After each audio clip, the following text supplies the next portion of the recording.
Hey guys, Mike here. So, this is it. The video I've been waiting to do since starting this cult classic series. My top 10 cult classic movies. Now, again, this isn't out of every single movie that is considered a cult classic ever. It is out of the 100 movies that are reviewed that I took off this poster for this cult classic series. Now, I'm also not saying that these movies are perfect or cinematic masterpieces.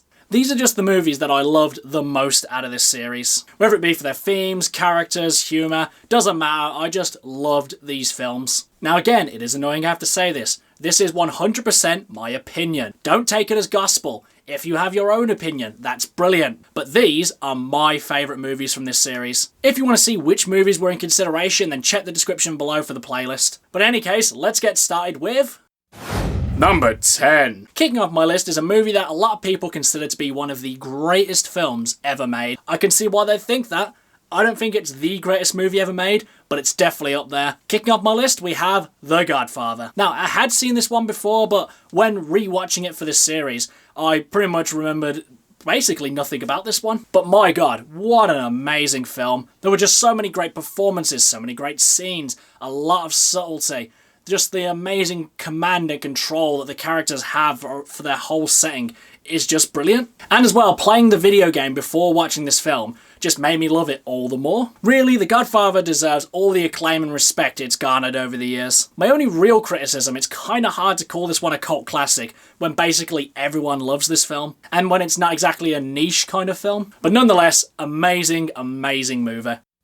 Number 9. Now, I think one of the major things that holds this movie back from a lot of people watching it really is the name, because honestly, The Princess Bride does not scream a movie that a lot of men would enjoy. It just seems like kind of a generic, sloppy, romantic fest that a lot of people probably wouldn't enjoy. But yet, The Princess Bride does so much with its seemingly simple premise. Because basically, The Princess Bride is about a guy trying to save the love of his life. But it's what it does with its themes, with its characters, with its humour. The humour is definitely the best part about this film. And one of the things that lends it to be so funny is just how nice everyone is. Apart from one or two characters, everyone's really respectful, everyone's really polite, and everyone just kind of just gets along really well. Even if they are trying to kill each other half the time, no one's malicious about it. Everyone's just like, it's just what I gotta do, innit? And honestly, it's just such a breath of fresh air when everyone takes themselves so seriously and everything's gonna be really dark and brooding. Honestly, just an amazing film, which I'm just so glad that I watched. Number 8. Now, you wouldn't think that a movie about a porn star rising up through the ranks and seizing fame, only to lose it all because of his arrogance and his unwillingness to change, would make an interesting movie. But somehow, Boogie Nights manages to do that brilliantly and make such an engaging, multi-layered story. Because at the start, we're introduced to our characters, everyone's really optimistic, everyone's really nice, everyone's a bit blasé about what they're doing, but nonetheless, these are really engaging and likeable characters. And then as we see them all collectively kind of rise to fame, how they're all starting to reach their dreams, only to have it all come crashing down upon them with their actions and stuff that is also beyond their control. It's just really sad to see. And then when we see these characters struggling, doing anything they can just to stay alive or just keep themselves going, is again just really depressing. But because you had that initial part of getting to know the characters, getting to like them, you actually feel for them when they're suffering. Because if this whole film was just them suffering, trying to get by, then this wouldn't be a very engaging or really enjoyable film. But it's when you take people at their best and then send them all the way down to the bottom is when you make them really engaging. Couple that together with the great humour, the great storytelling, the great camera work, cinematography, and you have a really enjoyable film. Number 7. A bit cheesy, a bit in your face, a bit loud, all awesome. Starship Troopers. Now, upon face value, Starship Troopers seems like it kind of glorifies fascism. And while that may be the case, you can't really take Starship Troopers upon face value, because it's more of a satirical look at this kind of world where everything has to be earned. Well, there's only really one clear mindset. You don't want to talk to your enemy, and how everything must be resolved with violence. And in a more serious movie, these kind of themes would really bog a film down. But with Starship Troopers, it's more of the things that really elevate it to being as awesome as it is. But even without all the themes of fascism, you've still got an amazing action film. It's got great choreography, gunplay. The alien designs are really good. Even though they're not the most original ones out there, they still look really amazing. And the effects and CGI have held up in the years since this movie was released. While the action is definitely the best part about Starship Troopers, it does have a lot of really good qualities going for it as well. Number 6. Now, Quentin Tarantino has had a lot of amazing movies, and up until recently, I would have said that my favourite movie of his was Django.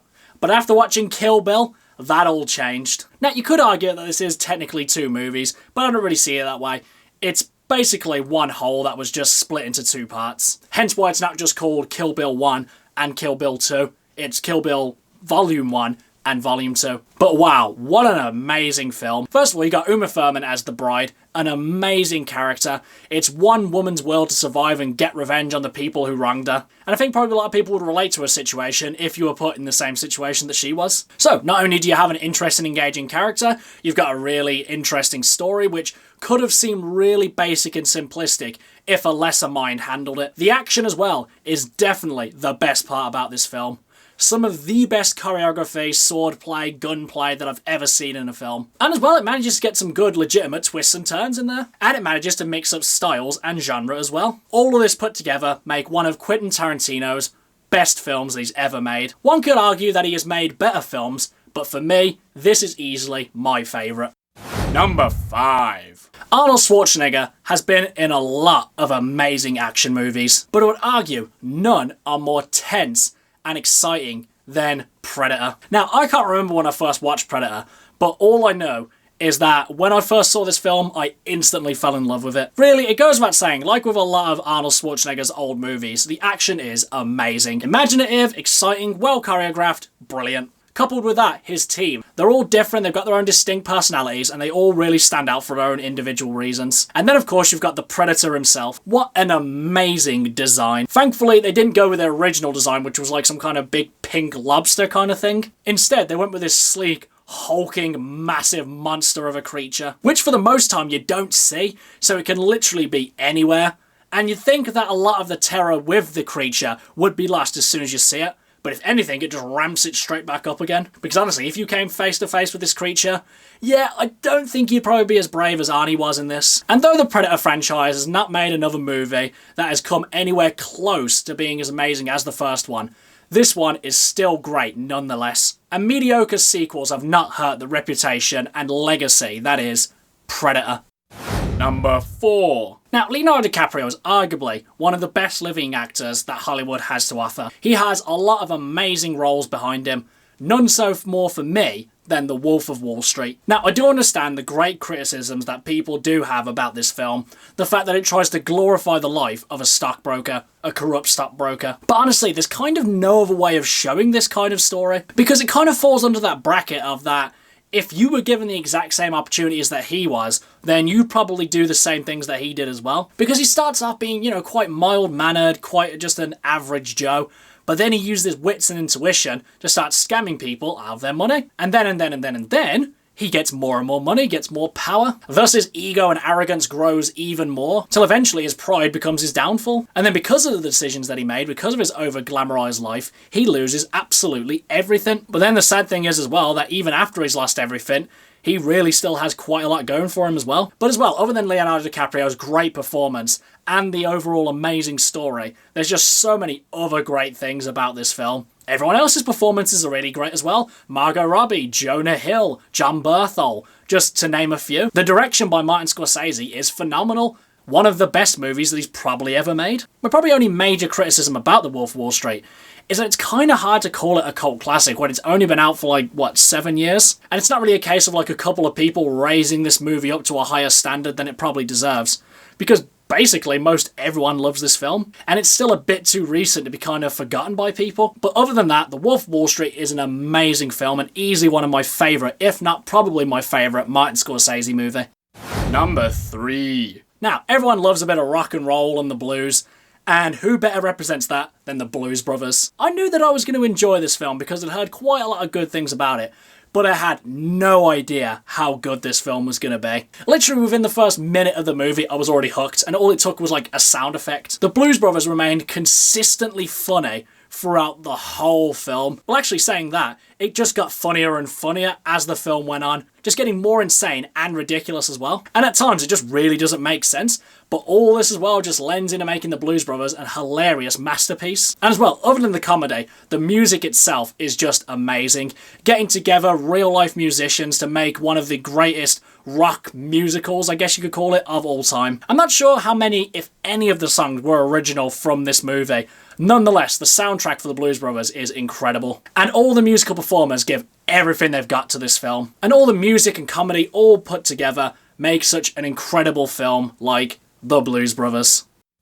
Number 2. Now, a lot of comedians and comedy writers get a lot of inspiration from the Monty Python gang. And with films like Life of Brian, it's very easy to see why this is the case. Pretty much every single scene in this movie is just hilarious. And honestly, I set myself the task every time when watching this film of trying not to laugh, seeing if, I can keep a straight face throughout the whole film. And I pretty much always fail within the first, minute of the movie. You've got the classic things that make the Monty Python crew great. The fact they play multiple characters. Their insane, wacky humour, and at times it just doesn't even make sense kind of humour as well. Their unique animation style.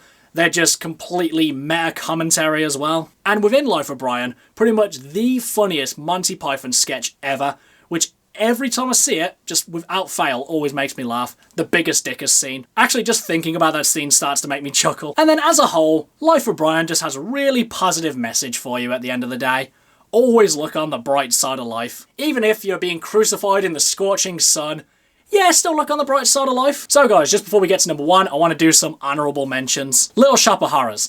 Little Shop of Horrors has pretty much been close to my heart since I performed it at college, where I played the voice of Audrey 2. Which was a role that I just really loved to play. As well as that, it's just a really simple story with great music, an interesting sense of humour, and amazing puppet work to bring Audrey 2 to life. Goodfellas. Now, Goodfellas is another great Martin Scorsese movie. Easily probably one of the best performances that Joe Pesci has ever given in his life, and probably his most iconic one as well. The Am I a Clown to You scene is probably one of the tensest scenes I've ever seen in a movie. The rest of the cast are amazing as well. The story's really interesting and well paced, and it's a really interesting insight to the life of a gangster, and we experience it through our main character, who's really wide-eyed and optimistic at first, but then he starts to really be corrupted by this world, and little by little he starts to lose his humanity. The Terminator. Now, Terminator 2 is pretty much one of my all-time favourite action movies, probably one of my all-time favourite movies, and we wouldn't have Terminator 2 without Terminator 1.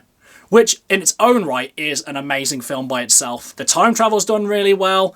The Terminator itself is absolutely terrifying and is really brilliantly brought to life by Arnold Schwarzenegger. Kyle Reese and Sarah Connor are a great couple who really bring out the best in each other. The action's amazing, the effects still hold up quite well. And since Terminator 2, we haven't had an amazing Terminator movie. Nonetheless, you can't hurt the legacy of Terminator 1 and Terminator 2, even though Terminator Genisys definitely tried to. Alien. Now, Alien is one of probably the best, if not the best, sci-fi horror movie ever made. The alien's design in of itself is iconic as hell. It's seemingly really simple, but yet they're able to do so much with seemingly quite little. And as well, what would normally be a crutch for quite a lot of movies really helps Alien out. The fact they actually hide the alien for most of the film, they add an air of mystery, the fact that it could be anywhere, you never really know what it looks like, you never really know what it could probably do. And as well, Sigourney Weaver's Ellen Ripley, one of the best, if not the best, sci-fi heroine ever to exist. And though I feel like she and the Alien franchise itself gets much better in Aliens, I still absolutely love Alien. Pulp Fiction. Now, Pulp Fiction, I think, is the movie that a lot of people turn to for saying that it's Tarantino's best movie that is ever made. And while I wouldn't say that it is my favourite Tarantino movie, I could see why a lot of people would say that it is theirs, and also probably his best work of art as well. So many amazing, unique, interesting characters, so many great storylines that are all brought together in a non-linear, but at the same time non-confusing way. And even though most of the subject matter is really dark and really twisted, it still manages at the same time to be kind of light-hearted and very funny as well.